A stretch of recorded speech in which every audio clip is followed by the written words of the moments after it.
Muchas gracias. Mi nombre es Sergio Hernández Suárez, soy doctorando de tercer año de este programa de doctorado y personal investigador en formación del Gobierno de Canarias y la Agencia Canaria de Investigación. Bien, para el estudio del presente trabajo hemos utilizado como fuente primaria fundamental las actas del Cabildo de La Palma, las cuales están siendo transcritas durante el desarrollo de mi tesis doctoral, que es titulada El Cabildo de La Palma durante el reinado de Felipe II.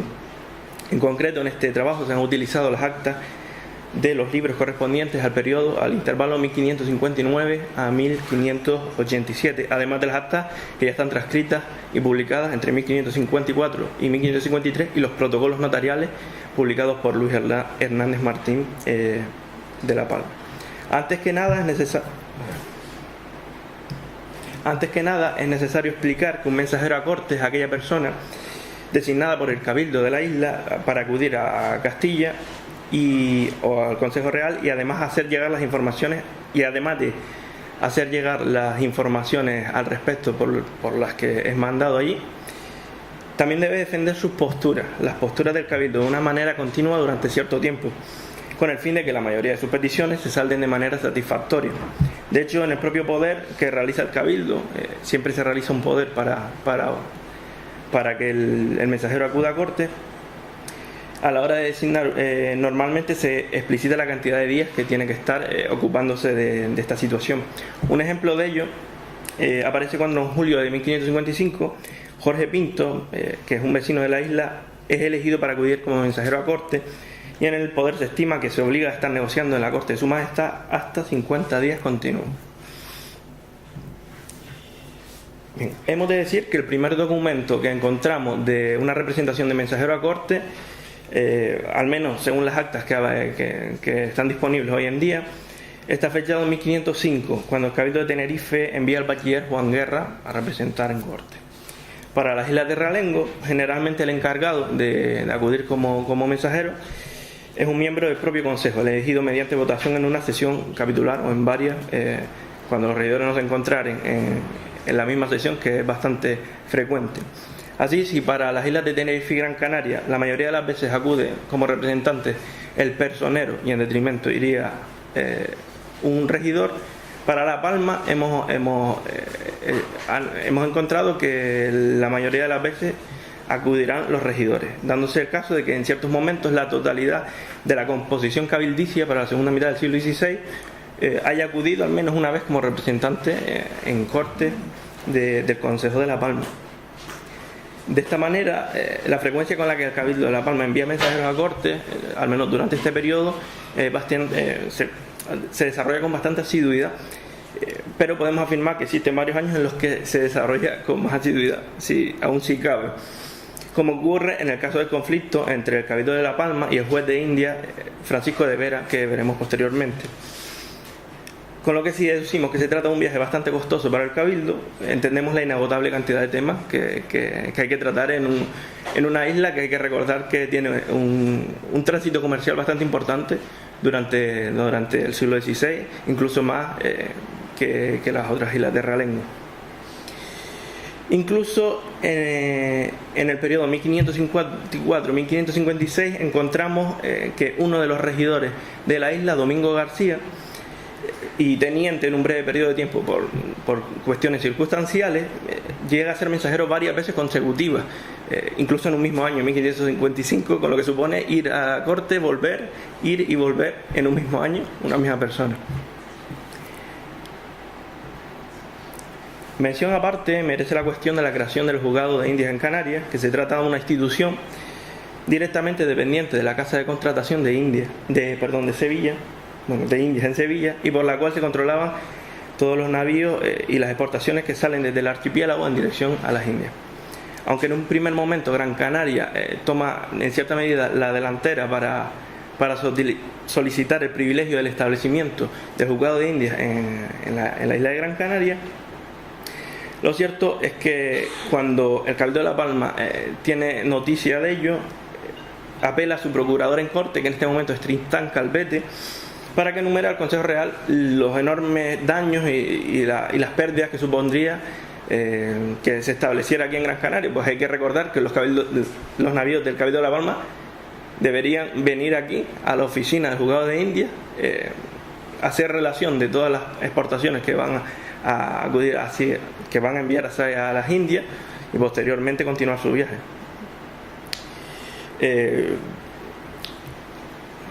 Junto a ello, Tristán Calvete también defiende a La Palma como el lugar donde debe colocarse la oficina de registro.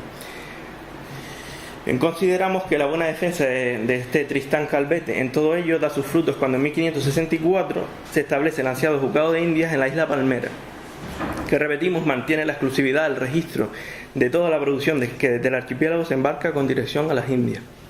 Sin embargo, y a pesar del ímpetu con el que se pleiteó por tal privilegio, lo cierto es que la llegada del primer y único juez exclusivo de Indias para Canarias, que es Francisco de Vera, no hace sino crear un clima de tensión generado por las disputas de competencia entre el Cabildo de La Palma y este juez de Indias. Y siempre en función de lo que se explicita en las actas, que este Francisco de Vera realiza una dejación de funciones en su cometido original, que es el de controlar y registrar todos los navíos que acudan hacia América. Vale. Por ello, en este momento de conflicto de competencia, el Cabildo envía una sucesión de mensajeros a corte para informar de la situación en Madrid, llegando a producirse una situación nada frecuente, que es el envío del teniente de gobernador de la isla, que es el máximo cargo de la isla de La Palma, el licenciado Luis Alarcón, el cual permanece desde agosto de 1565 hasta finales de enero de 1566 en tales cuestiones. Parece ser que la situación del conflicto continúa, ya que en mayo del mismo 1576, es decir, 3 meses después de que vuelva uno de los mensajeros, se envía a otro, en este caso el regidor Guillén Lugo de Casaba, para que acuda a defender las posturas del Cabildo. A modo de curiosidad, es tal el conflicto que existe entre el Cabildo de La Palma y el juez de Indias, que este juez de Indias, que es directamente elegido por el Consejo Real, llega a encarcelar a algunos de los regidores, como el propio Guillén Lugo de Casaba. Bueno, aquí observamos el poder otorgado al licenciado Luis Alarcón para que represente a la isla en Madrid en la sucesión de problemas que hay con el juez de Indias. Y bueno, el fin de este conflicto únicamente se culmina en diciembre de 1566, cuando se crea un juzgado de Indias en cada una de las 3 islas de Terralengo, y además se revoca al propio Francisco de Vera, siendo sustituido por Gaspar Daza Maldonado, que aunque había sido encomendado por juez de Indias, el Francisco de Vera, durante 3 años, desde 1564, no llega a cumplir siquiera el primer intervalo temporal que se le concede del Consejo Real.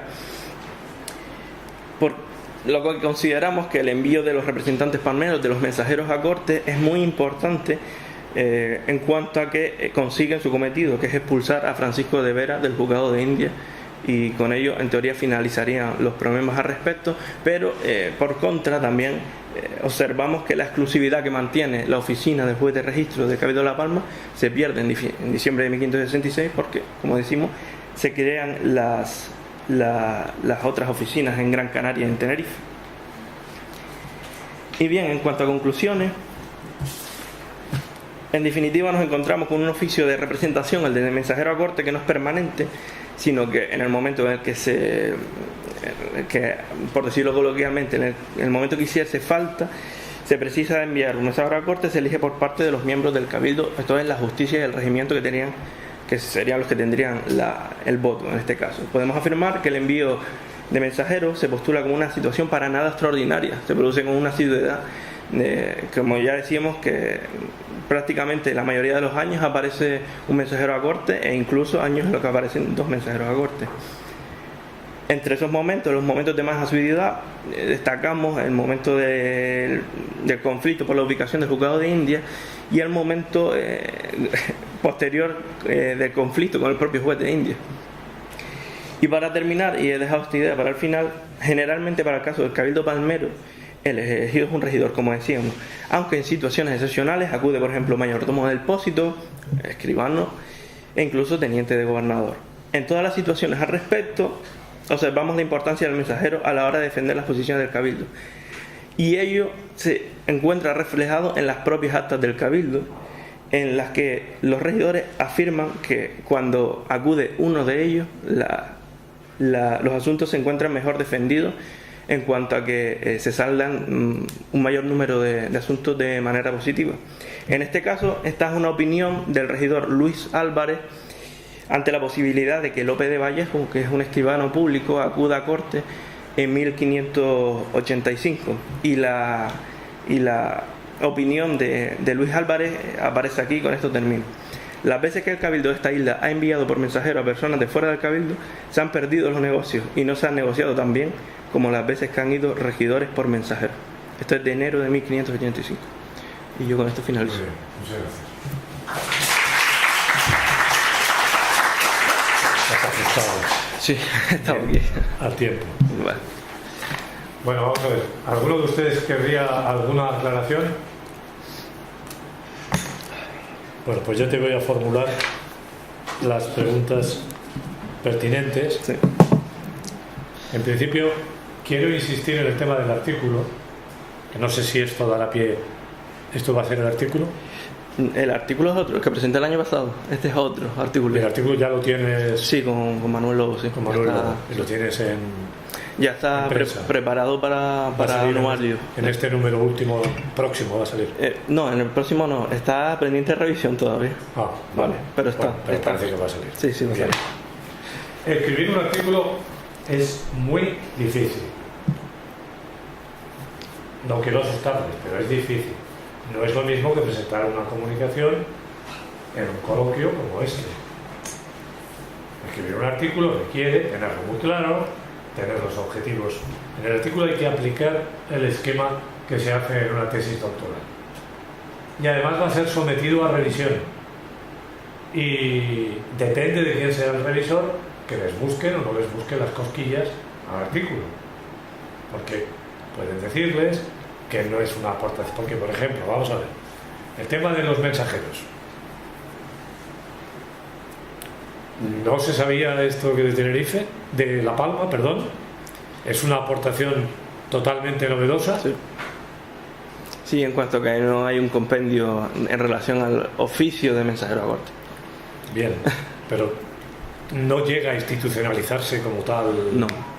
Como tal en el organigrama administrativo, el que haya un diputado, como por ejemplo lo había en el caso de Tenerife, y no sé si en Gran Canaria, pero creo que también, como lo va a haber en el caso de Gran Canaria, en el caso de Tenerife, en siglos posteriores. En estos momentos lo desconozco. En este momento no hay designado ningún diputado. Se va eligiendo por votación conforme vaya. Tú has centrado tu trabajo fundamentalmente. Esto forma parte de un capítulo de la tesis. Esto es un artículo independiente.